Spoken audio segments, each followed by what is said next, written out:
Assalamualaikum warahmatullahi wabarakatuh. Alhamdulillahi rabbil alamin. Wassalatu wassalamu ala asyrafil anbiya wal mursalin Sayyidina wa maulana Muhammadin wa ala alihi wa sahbihi ajma'in. Rabbi shrah li sadri wa yassir li amri wa hlul 'uqdatam min lisani yafqahu qawli. Ma'asyiral muslimin wal muslimat, ayyuhal mustami'un wal mustami'at, azani Allahu wa iyyakum. Bapak Ibu yang dirahmati Allah Subhanahu wa taala, segenap anggota ya, pengajian atau kajian Thariqul Jannah yang sama-sama hari ini dimuliakan Allah Subhanahu wa taala. Semoga kita semuanya senantiasa diberi kesehatan dan diberi taufik dan inayahnya dari Allah Subhanahu wa taala, dan semoga amal kebajikan kita, baik itu yang telah lama, yang telah lampau maupun yang akan datang, semoga menjadi amal kebajikan yang bisa memberi manfaat bagi kita semua nanti di akhirat. Amin ya rabbal alamin. Bapak Ibu yang dirahmati Allah Subhanahu wa taala, kembali bersama kami Sofyan Sofi dalam kajian tafsir ayat-ayat pilihan. Pada pekan sebelumnya kita sudah membahas tentang firman Allah yang berkaitan dengan sihir ya. Bahwa sihir itu ada dan sudah terbukti sejak zaman Nabi Musa. Itu sudah ada sihir. Sejak zaman Nabi Musa sudah ada sihir. Bahkan pengikut Nabi Musa yang pertama kali menjadi pengikut Nabi Musa itu adalah tukang sihirnya Fir'aun ya. Tukang sihirnya Fir'aun, karena mereka melihat bahwa apa yang mereka lihat ketika mukjizat Nabi Musa, tongkat menjadi ular, itu bukanlah permainan tapi betul-betul nyata. Maka mereka beriman.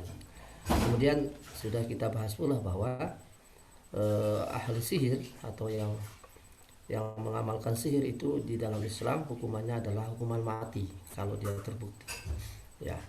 Dan itu sudah dibuktikan oleh Rasulullah SAW dan juga para sahabatnya dan juga para salafus saleh ya. Jika diketahui ada orang yang senantiasa melakukan sihir atau kerjasama dengan setan, maka mereka diajukan ke pengadilan, kemudian dia terbukti, maka bagi hakim, maka dia akan memberi hukuman mati. Nah, masalah dia taubat, nah itu urusan dia dengan Allah Subhanahu wa taala. Jadi kita bicara masalah pidananya.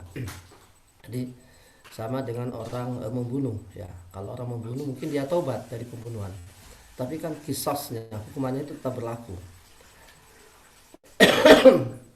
ya.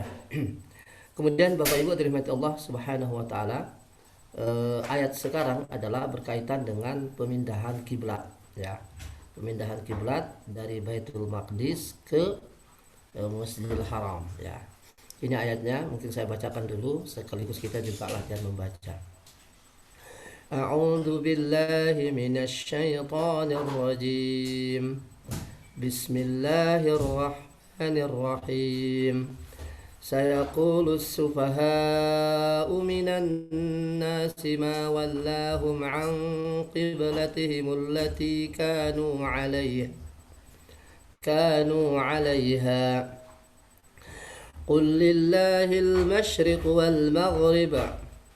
يهدي من يشاء إلى صراط مستقيم وكذلك جعلناكم أمة وسطا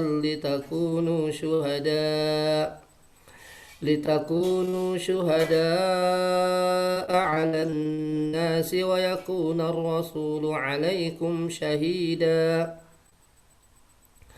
وما جعلنا القبلة التي كنت عليها إلا لنعلم من يتبع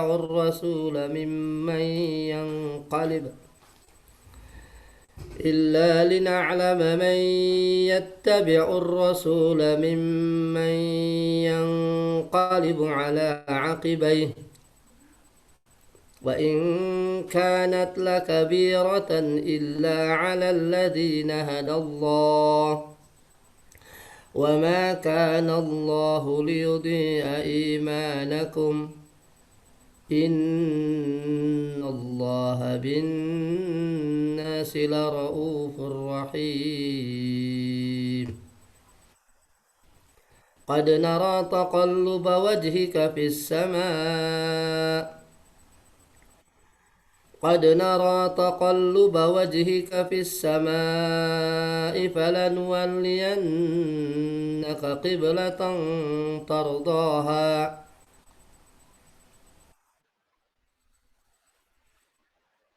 فول وجهك شطر المسجد الحرام وحيث ما كنتم فولوا وجوهكم شطره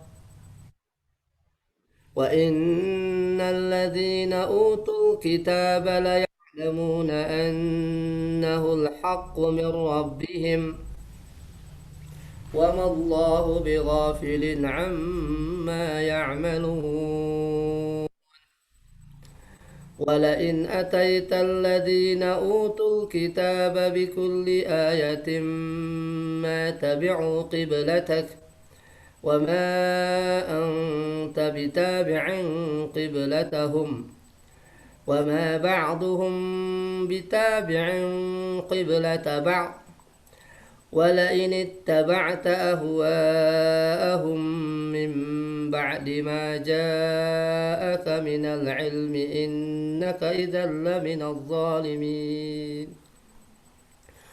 Ya, sadaqallahul azim. Ya, inilah surat yang berkaitan dengan pemindahan kiblat. Menurut para ahli tafsir bahwa ayat ini turun berkaitan dengan sebuah kisah atau cerita atau ada sebab nuzulnya. Jadi Bapak Ibu dirahmati Allah Subhanahu wa taala, sebelum ada perintah untuk sholat kiblatnya itu ke Masjidil Haram atau ke Ka'bah, Rasulullah Shallallahu Alaihi Wasallam itu selalu kiblatnya itu ke Baitul Maqdis, ya, ke Palestina. Baik itu waktu di Mekah maupun waktu hijrah ke Madinah. Nah, kalau di Mekah beliau bisa menghadap kiblat dual kiblat langsung. Jadi dia menghadap ke utara, ya, di Ka'bah itu ketika di Mekah dia menghadap Ka'bah sekaligus menghadap ke Baitul Maqdis. Nah, ketika beliau pindah ke Madinah, perintah untuk mengalihkan kiblat atau mengarahkan kiblat ke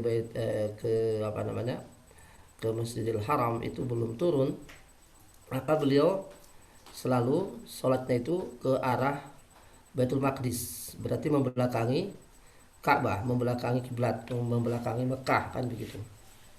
Karena kita tahu posisi Palestina itu kan di utara, Mekah itu di selatan. Jadi Madinah terletak antara Mekah dan Palestina.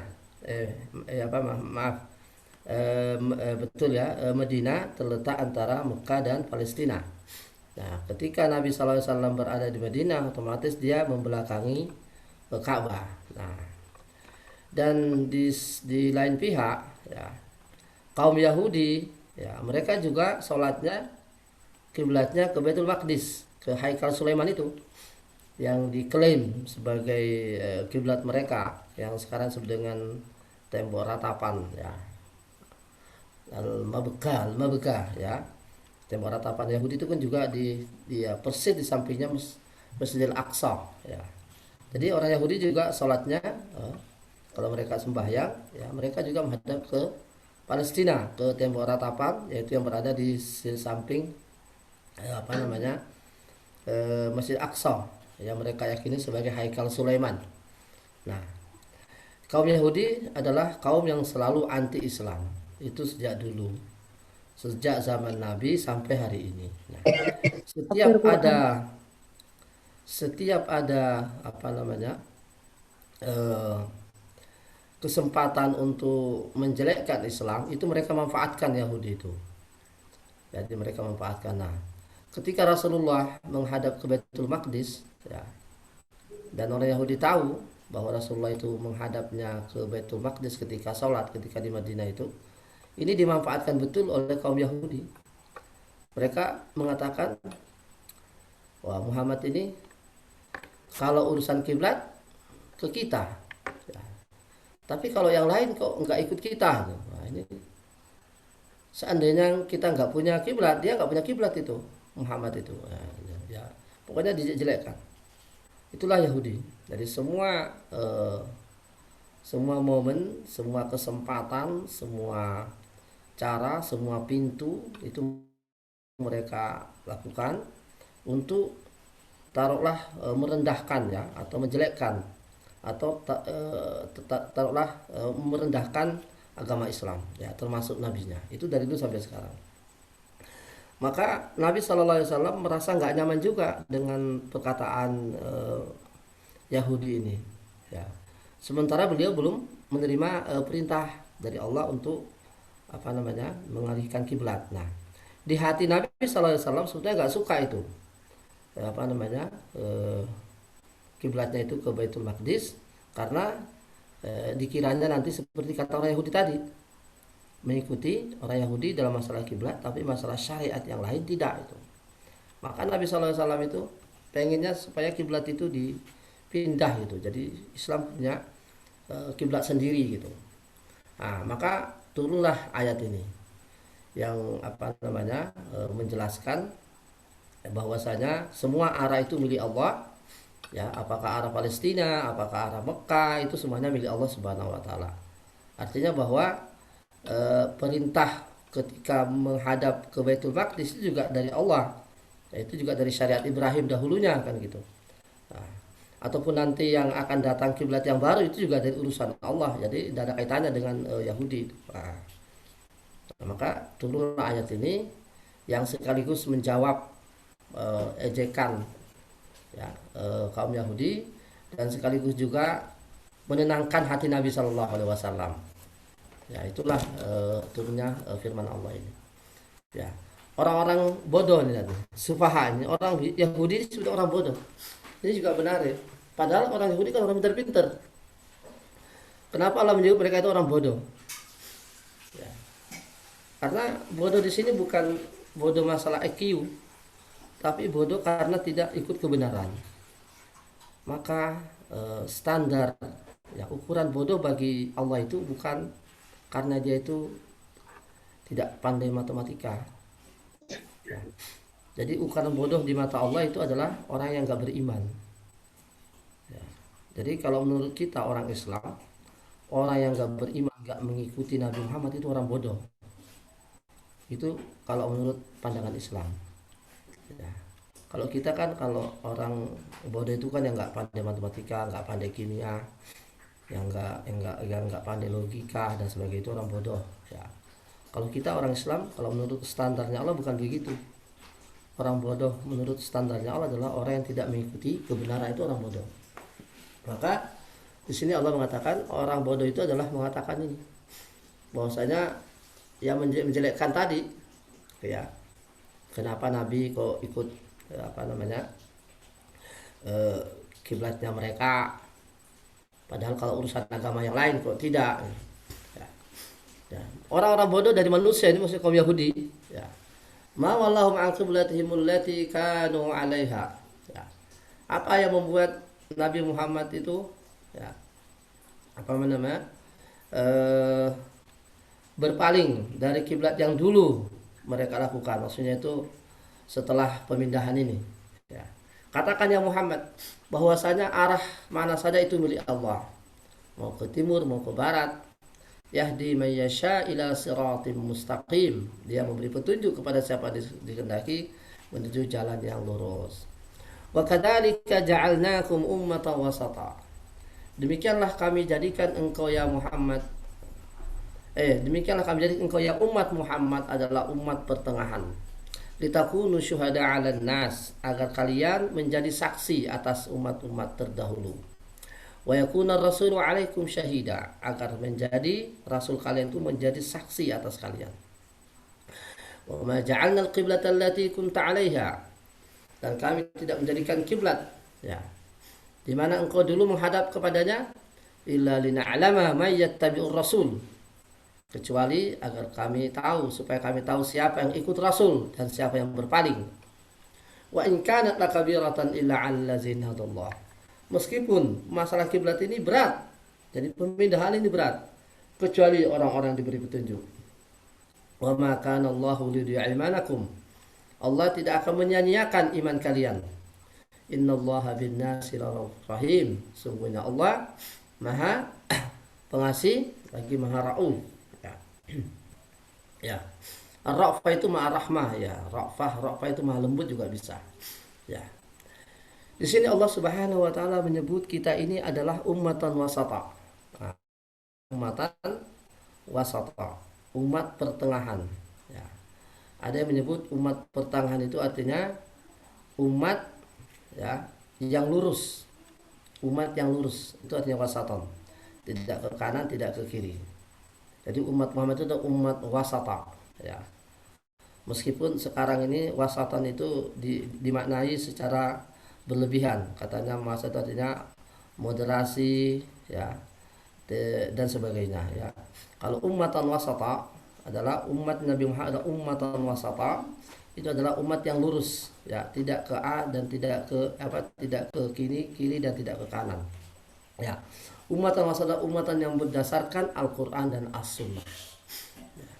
Litakunu syuhada 'alan nas ya, agar kalian menjadi saksi wahai umat Muhammad. Ini menarik. Kenapa kita umat Muhammad ini menjadi saksi atas umat terdahulu padahal kita ini tidak menyaksikan mereka. Jadi maksudnya saksi itu bahwa begini. Ketika nanti umat-umat terdahulu itu umpamanya mereka di pengadilan ya, di pengadilan Tuhan ya, ketika mereka umpamanya diadili oleh Allah atas perbuatan mereka, kemudian mungkin mereka nanti beralasan, ya Tuhan, kenapa engkau mengazab kami padahal kami belum diutus Rasul kepada kami, begitu. Nah, waktu itu nanti Allah menjawab atau malaikat menjawab, enggak, telah diutus kepada kalian Rasul. Saksinya siapa ini? Saksinya adalah umatnya Muhammad. Nah, itu maksudnya begitu. Kenapa kita menjadi saksi yang memberatkan istilahnya atas orang-orang terdahulu padahal kita nggak menyaksikan. Nah, kita menjadi saksi atas mereka karena Al-Quran lah yang menceritakan itu. Jadi umat-umat terdahulu nanti tidak bisa mengelak bahwa mereka itu tidak diutus Rasul ya, karena kita saksinya. Kita umat Muhammad ini saksi meskipun kita ini belum menyaksikan ya umat-umat terdahulu, tapi Al-Quran kita itu memberitakan tentang itu, bahwa Al-Quran menceritakan bahwa umat-umat terdahulu itu telah diutus kepada mereka para rasul. Itu sudah cukup menjadi saksi ya, jadi kita menjadi saksi sementara mereka tidak menjadi saksi atas kita ya, karena mereka sudah duluan.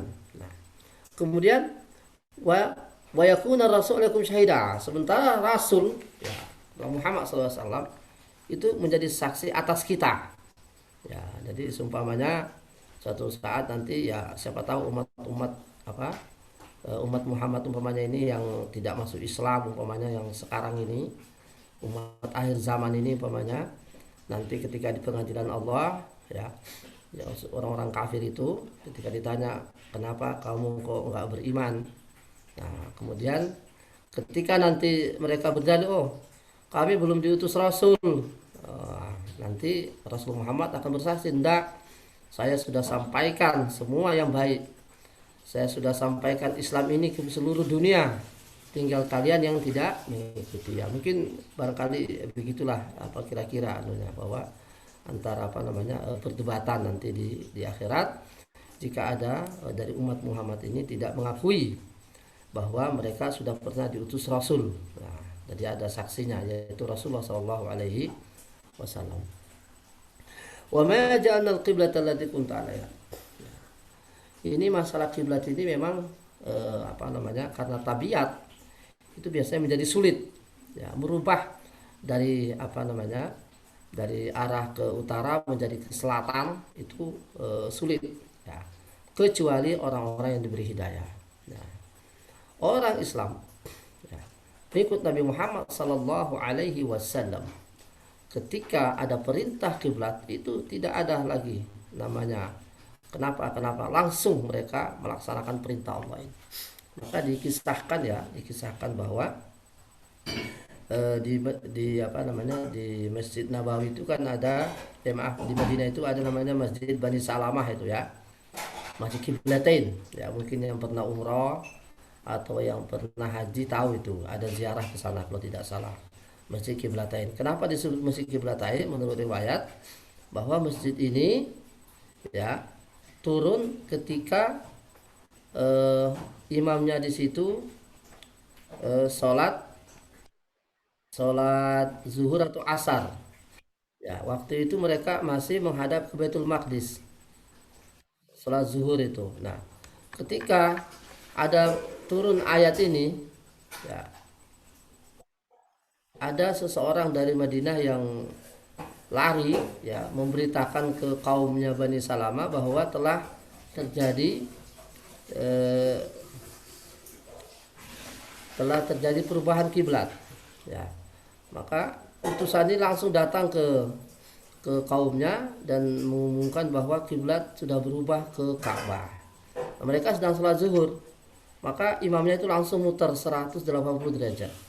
Jadi ketika mereka ruku ya langsung diputar badannya dari arah asalnya itu arah ke utara menjadi ke arah selatan ya, dari arah asalnya ke arah Palestina menuju ke arah Ka'bah, yaitu ke arah selatan. Itu maka sampai sekarang masjid itu disebut dengan Masjid Kiblatain ya. Wallahu a'lam ya. Ada juga mengatakan bahwa sebetulnya Masjid Kiblatain itu ya Masjid Nabawi itu. Jadi Masjid Nabawi itu ya Masjid Kiblatain yang asalnya Nabi menghadap ke menghadap ke utara, begitu datang perintah langsung beliau putar haluan menghadap ke Ka'bah. Allahu a'lam ya. Qad nara taqalluba wajhika fis sama' ya. Falanwalliyannaka qiblatan tardaha fawalli wajhaka syatral masjid. Kami telah melihat engkau ya Muhammad, melihat wajahmu memandang ke langit ya. Maksudnya Rasulullah SAW ketika mendengar ejekan dan ocehan orang Yahudi ya yang menyindir Nabi itu, Nabi selalu memandang ke atas itu. Kapan ini turun wahyu untuk memindah kiblat ini? Nah, ini maka Allah Subhanahu wa taala menjawabnya ya. Qad nara taqalluba wajhika fis sama. Kami telah melihat wajahmu ya Muhammad selalu mengadah ke langit. Falan walliyannaka qiblatan tardaha. Maka kami akan rubah kiblatmu sesuai dengan yang kau ridai, yang kau suka. Fawalli wajhaka syatral masjidil haram. Maka rubahlah kiblatmu ya Muhammad menuju ke Masjidil Haram. Wa haitsu ma kuntum, dimanapun kalian berada wahai umat Muhammad, fawallu wujuhakum syatra, maka arahkanlah kiblat kalian atau wajah kalian menuju arahnya, maksudnya itu arah kiblatnya. Wa innal ladzina utul kitaba la ya'lamuna annahu al-haqqu min rabbihim. Ya, orang-orang yang diberi kitab, baik itu Yahudi maupun Nasrani, mereka itu pasti tahu bahwa itu adalah kebenaran dari Tuhan mereka. Wa wallahu bighafilin amma ya'malun. Ya, Allah sekali-kali tidak akan lengah dengan semua perbuatan mereka. Nah, jadi inilah ayat yang merubah kiblat ini. Fawalli wajhaka syatral masjidil haram. Rubahlah, arahkanlah wajahmu menuju Masjidil Haram. Nah, ya. Bapak Ibu dalam hati Allah Subhanahu wa taala, sebagaimana kita tahu bahwa kiblat itu ya, menghadap kiblat itu termasuk syarat sahnya salat. Syarat sahnya salat ya, syarat sahnya salat itu menghadap kiblat. Ya. Ambil contoh nggih. Seumpamanya jenengan itu tiba di suatu daerah ya, waktu itu waktunya mepet, umpamanya mau sholat asar, umpamanya sholat asarnya mepet. Nah, Tapi jenengan tibanya bukan di masjid, tapi di tempat di tanah lapang biasa itu. Ya, kemudian langsung sholat asar tanpa bertanya dulu kira-kira ini kiblatnya kemana itu. Ya, pakai perasaan aja, langsung sholat. Sana, langsung sholat. Ternyata setelah sholat salah arah kiblatnya. Ya, maka pada saat itu sholatnya tidak sah. Atau mungkin ya tidak usah di lapangan terbuka, di hotel aja. Kita biasanya di hotel itu apa namanya arah kiblat itu biasanya tidak tahu arah kiblat itu. Nah, ketika jenengan masuk hotel ya, nah waktu itu tidak ada tanda panah arah kiblat di kamar hotel itu, langsung saja jenengan itu main-main perasaan aja, paling ke sana langsung sholat. Ternyata setelah sholat ditegur oleh petugas ya, umpamanya maaf pak, arah kiblatnya salah. Nah, itu berarti ngulang sholatnya. Ya. Atau umpamanya dengan dalam perjalanan di laut lepas ya, malam, angin ribut, ombak besar, hujan lebat, kompas mati umpamanya nggak bawa alat kompas, arah mata angin nggak ada. Ya. Kemudian belum sholat isya atau belum sholat subuh umpamanya, langsung sholat aja main perasaan. Nah, maka saat itu ketika salah arah kiblat maka sholatnya tidak sah. Ya. Tapi jika ketika kita sudah bertanya atau sudah berusaha, sudah mencoba untuk ijtihad umpamanya, taruhlah tadi ketika kita masuk hotel, sebelum kita masuk hotel kita lihat ada masjid dari tetangga ke sana kiblatnya, kemudian kita masuk, kita nggak sempat turun ke bawah, kemudian kita perkirakan, oh kira-kira ke sana anunya. Jadi ada usaha untuk mencari arah itu. Nah, kemudian ketika kita sudah sholat ternyata salah, itu tidak apa-apa ya, karena sudah ada ijtihadnya. Beda dengan tadi yang nekat. Nah, ini yang membedakannya. Jadi kalau nekat batal sholatnya, tapi kalau sudah ijtihad maka itu tidak masalah ya. Ini sholat fardu Bapak Ibu, sholat fardu, khususnya sholat fardu. Nah, jadi kalau sholat fardu itu ya harus syaratnya arah kiblat. Tapi kalau sholat sunnah gimana?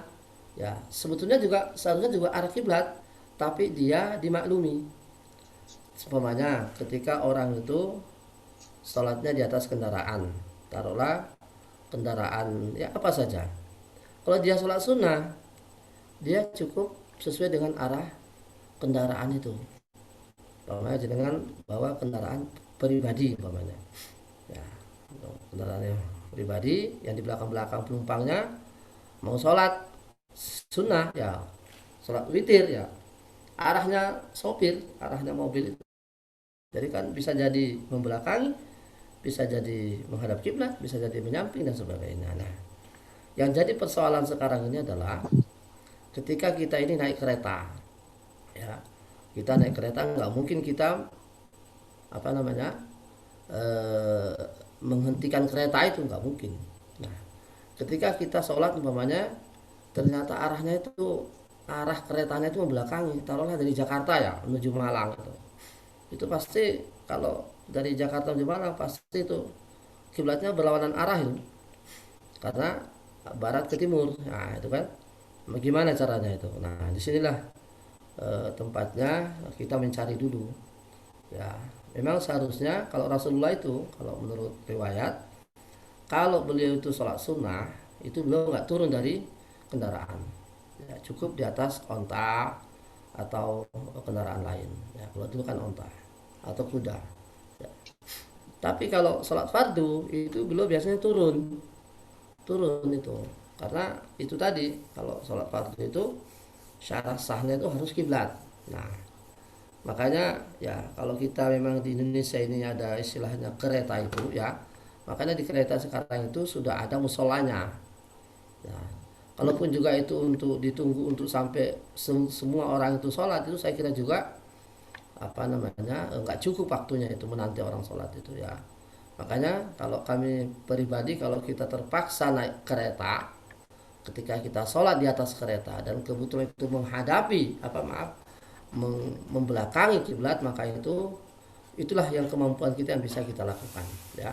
La yukallifullahu nafsan illa wus'aha. Memang asalnya itu adalah harus turun dan menghadap kiblat ya. Nah, kami dulu pernah coba ini pengalaman ya.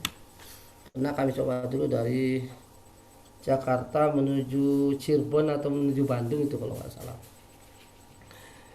Keretanya berhenti di mana itu? Sebelum Cirebon pokoknya. Nah, saya kira keretanya itu berhenti sampai lama. Ya taruhlah 20 menit atau gitu bisa untuk sholat. Ternyata cuma 5 menit.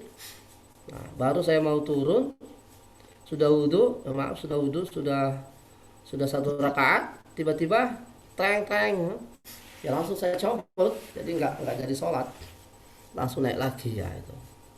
Ya nggak tahu waktu itu kalau di kereta itu ternyata hanya 5 menit aja berhentinya ya.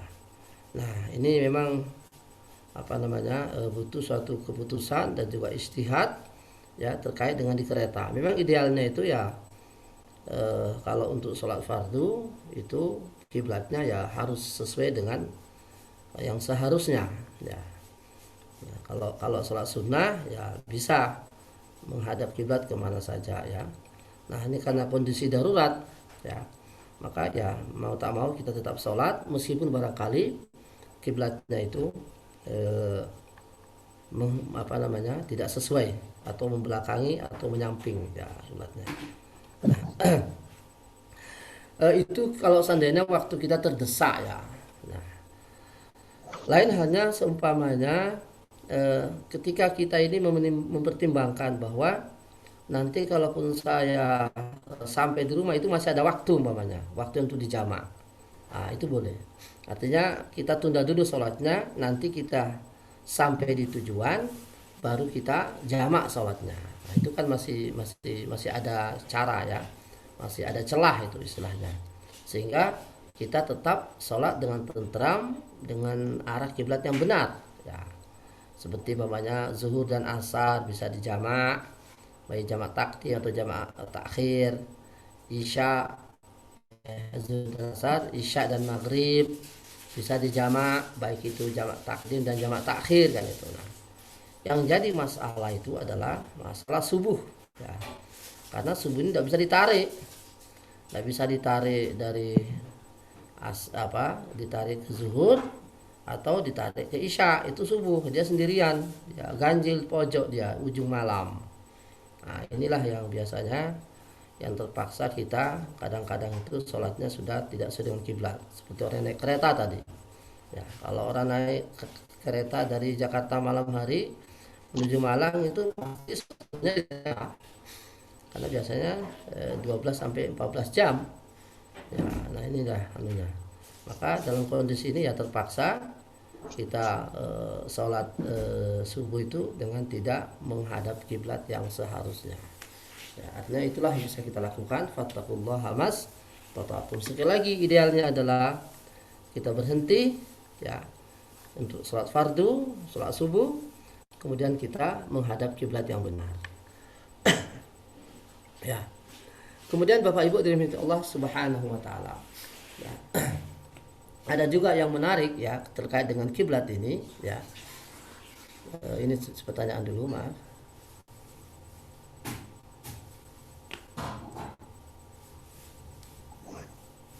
Wah ini bagus pertanyaannya ini. Resikonya jika dijamak takhir sebelum sempat menjamak takhir keretanya tabrakan dan belum sempat sholat meninggal. Ini bagaimana Ustaz? Waduh, Masya Allah. Semoga tidak terjadi tabrakan ya, karena tabrakan ke kereta itu dahsyat sekali akibatnya. Waduh. Ya, jadi ya tidak masalah. Berarti dia sudah gugur kewajiban, tidak perlu diganti, tidak perlu diqadha. Ahli warisnya tidak perlu diganti, itu sudah takdir ya. Tidak masalah. Karena bagi orang musafir kan dia akan boleh. Bagi orang musafir kan boleh dia menjamak. Jadi tidak diganti ya. tidak ada masalah, itu sudah dari Allah Subhanahu wa taala. Karena syariat ini membolehkan kita menjamak, dan kita sudah mengambil mengambil pintu itu, mengambil kesempatan itu, dan apa yang terjadi, dan kemudian tidak masalah. Insya Allah tidak ada masalah itu. Ya, karena memang menjamak itu memang juga bisa kita lakukan ya. Ya.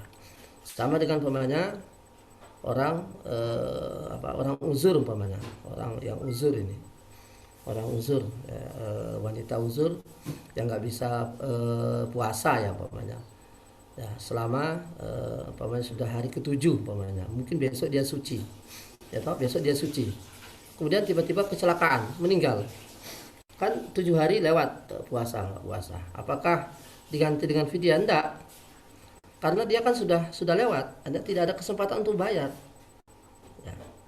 Jadi puasa yang dibayar oleh ahli waris itu ya, ketika si fulan itu pernah dia punya kesempatan untuk mengqadha, tapi dia tidak mengqadha atau tidak membayar. Nah, itu yang yang dibayarkan oleh ahli warisnya itu ya. Seumpamanya taruhlah orang hamil atau menyusui umpamanya ya, pernah sembuh ya, pernah suci, kesempatan untuk membayar pernah terbuka bagi dia, pernah dikasih umur, pernah dikasih kesempatan oleh Allah, sehat jasmani rohani, untuk membayar puasanya umpamanya ini ya.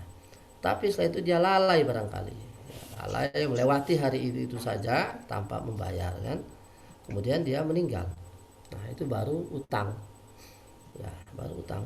Tapi kalau pas dia tidak punya utang, pas itu di di ujung dia hari uzurnya tiba-tiba kecelakaan, maka dia tidak perlu dibayarkan itu utang puasanya, karena memang dia tidak punya kesempatan ya, karena ajal terlebih dahulu mengambilnya, sementara dia belum pernah ada kesempatan untuk membayar.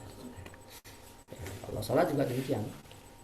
Jadi yang ditanyakan ini ya, belum menjamak takhir, ternyata sudah meninggal ya, dia sudah itu sudah takdir, dan dia mengambil rukhsah ya, kemudahan atau yang diberikan oleh Allah Subhanahu wa taala, dan dia ambil itu, maka tidak ada tanggungan sama sekali.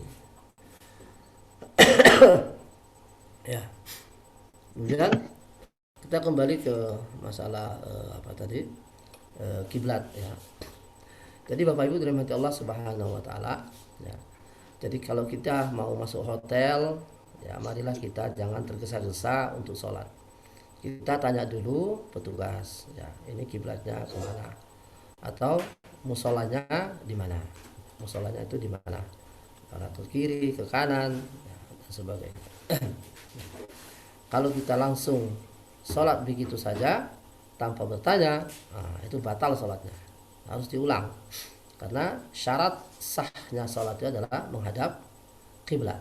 Syarat sahnya sholat itu adalah menghadap kiblat. Nah, jika ya, ini contoh barangkali di tengah laut ya, yang biasa safar pakai perjalanan laut ya, kapal pelni dan sebagainya, memang laut itu juga sama dengan di hotel ya, kadang-kadang arah kiblat itu nggak ketahuan, apalagi kalau hujan lebat, matahari nggak bersinar itu. Nah, apalagi kalau kita nggak pakai kompas, bahkan sudah pakai kompas umpamanya di awal mula, ketika di rakaat pertama, ketika dia takbiratul ihram, itu arah kiblatnya sudah pas itu, dan titiknya berapa, koordinatnya berapa, itu sudah. Tapi kan kita tahu di tengah laut itu kan ombak arus itu kan sangat kencang ya, bisa saja kapal itu bergeser arahnya, sementara kita masih dalam keadaan sholat itu. Nah, otomatis kan kiblatnya berubah ya, kiblatnya berubah ketika kita di atas kapal. Jadi waktu takbir Allahu Akbar itu titik koordinat ya, arah kiblat itu pas ya. Nah, Lantas ketika datang arus kencang itu kan kapal kan bergeser arah, itu berubah arah. Nah, otomatis kiblat juga berubah, arah kita itu berubah. Nah, bagaimana hukumnya? Hukumnya tidak apa-apa. Ya. Asalkan ketika di awal tadi itu sudah arahnya sudah ke kiblat. Ya. Kemudian di sini ada ayat menyebut wa ma kana Allahu liyudhi'a imanakum. Allah tidak akan menyia-nyiakan iman kalian. Nah, ini menarik di sini. Ya. Jadi maksudnya adalah ketika arah kiblat ini dirubah oleh Allah dari Baitul Maqdis menuju ke Ka'bah, ya. Kaum muslimin atau sebagian kaum muslimin itu merasa was-was, ya. Merasa was-was mengenai nasib, ya, sholat orang-orang terdahulu, ya, orang-orang yang meninggal sebelum arah kiblat ini. Jadi kan banyak tuh sahabat Nabi, baik itu mati di Mekah ataupun di Madinah, ketika arah kiblat ini belum berubah, ketika kiblat itu masih arahnya ke Baitul Maqdis. Nah, sementara mereka sudah meninggal. Nah, bagaimana nasib sholat mereka itu, maksudnya apakah nasib sholat mereka itu terbuang, nasib sholat mereka itu terbuang begitu saja karena tidak sah, karena tidak sudah mengarah kiblat, atau bagaimana? Akan timbul was-was itu. Nah, Allah Subhanahu wa taala langsung menjawab keraguan itu dengan berfirman wa ma kana Allahu liyudhi'a imanakum. Nah, jadi iman di sini adalah salat itu artinya. Jadi wa ma kana Allahu liyudhi'a salatakum. Nah, sebenarnya Allah sama sekali tidak menyia-nyiakan salat kalian. Artinya, ya, salat terdahulu itu waktu itu yang masih menghadap kiblat, maka itu tidak ada masalah, tetap diakui sebagai sholat yang sah, ya. Kenapa? Karena waktu itu belum ada perintah, ya. Jadi sehingga dari hadis ini, dari ayat ini pula para ulama itu mengatakan bahwa semua perbuatan yang menyimpang, ya, sebelum turunnya perintah yang mengatur, itu bukanlah suatu perbuatan dosa, ya. Contohnya umpamanya para sahabat Nabi dahulu, ya, sebelum turunnya ayat atau hadis yang berkaitan dengan pengharaman khamar, itu mereka sebagian besar itu pecandu, ya, peminum khamar ini. Bayangkan di Mekah itu, ya, selama sebelum hijrah, para sahabat itu sudah sering minum khamar, karena khamar ini minuman, ya, yang khas, ibaratnya di rumah itu teh itu yang selalu sedia setiap hari, setiap rumah itu. Demikian halnya di Madinah juga, ketika belum turunnya ayat yang mengharamkan khamar ini, mereka konsumsinya setiap hari rata-rata, karena memang itu minuman yang gampang dibuat, kemudian tinggal disimpan udah jadi, ya, dan itu bisa berlanjut, ya. Jadi sangat gampang dibuat itu khamar itu. Nah, selama belum ada perintah atau larangan untuk, ya, para sahabat yang mengkonsumsi, berarti kan tidak dosa, karena memang tidak ada larangannya. Nah, baru nanti setelah ada larangan baru mereka berhenti. Nah, jadi artinya bahwa syariat ini harus berdasarkan dalil. Tidak bisa orang itu hanya menganggap, oh, khamar itu buruk, khamar begini, mana hadisnya. Ya, jadi agama tidak bisa disandarkan kepada logika atau perasaan.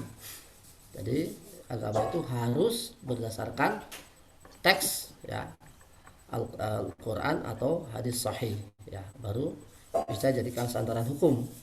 Ya, tidak boleh mengatakan, oh, ini barangnya tidak boleh, menurut saya ini perasaan saya begini. Nah, tidak bisa, harus ada dalilnya, ya. Ya, jadi contohnya khamar itu, bayangkan itu mabuk, nah, padahal karena tidak ada dalil yang mengharamkan, boleh waktu itu. Nah, begitu turun dalilnya, nah, maka baru nanti diharamkan.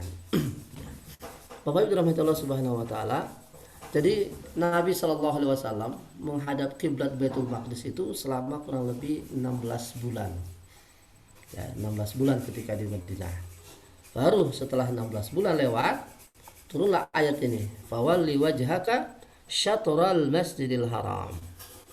Wahai ma kuntum fawallu wujuhakum syatra. Dimanapun saja kalian berada, maka sholatlah menuju arah kiblat ini.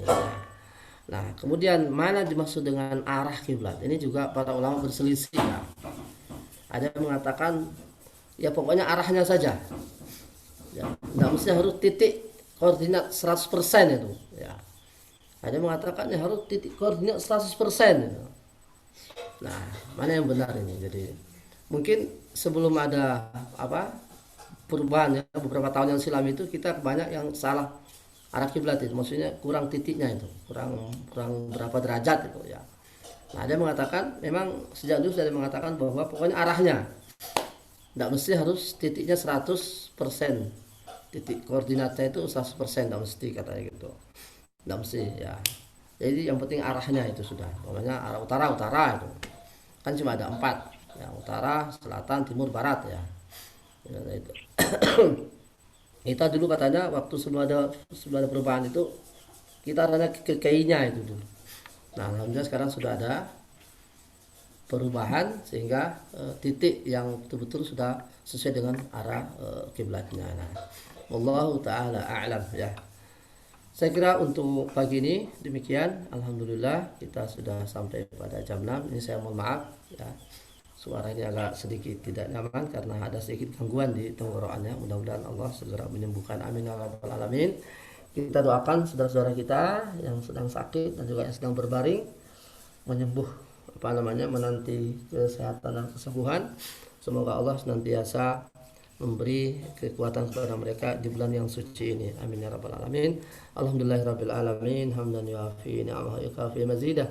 Ya Rabbana lakal hamdu kama yanbaghi li jalali wajhikal karim wa 'azimi sultanik. Allahumma shalli ala sayidina Muhammad. Allahumma anfa'na bima 'allamtana wa 'allimna ma yanfa'una warzuqna 'ilman yanfa'una fid dini wad dunya wal akhirah. Allahumma ishfi mardana wa mardal muslimin. Allahumma la shifaa illa shifaa'uka shifaa'an la yughadiru saqama. Allahumma ishfi mardana wa mardal muslimin. Allahumma ishfi mardana wa mardal muslimin. Ya Allah, Tuhan yang maha mendengar dan maha melihat, berilah kepada saudara-saudara kami yang sedang sakit ya Allah kesembuhan ya Rabb, kesehatan ya Rabb, kesabaran ya Rabb. Ya Allah ya Tuhan kami, Tuhan yang maha rahmah, berilah rahmah-Mu kepada saudara-saudara kami yang sekarang ini sedang mengalami sakit ya Rabb. Allahumma shfihim shifaan la yughadiru saqama. Allahumma shfihim shifaan la yughadiru saqama. Allahumma rizqhumus sabr. Allahumma rizqhumus sabr. Allahumma rizqhumus sabr. Allahumma rabbana afriq alaina sabra wa tsabbit aqdamana wansurna 'alal qawmil kafirin. Rabbana atina fid dunya hasanah wa fil akhirati hasanah wa qina 'adzaban nar. Wa sallallahu ala nabiyyina Muhammadin wa ala alihi washabbihi wa baraka wa sallam. Subhanakallahumma bihamdika asyhadu an la ilaha illa anta astaghfiruka wa atubu ilaika. Wal afu minkum. Wassalamualaikum warahmatullahi wabarakatuh.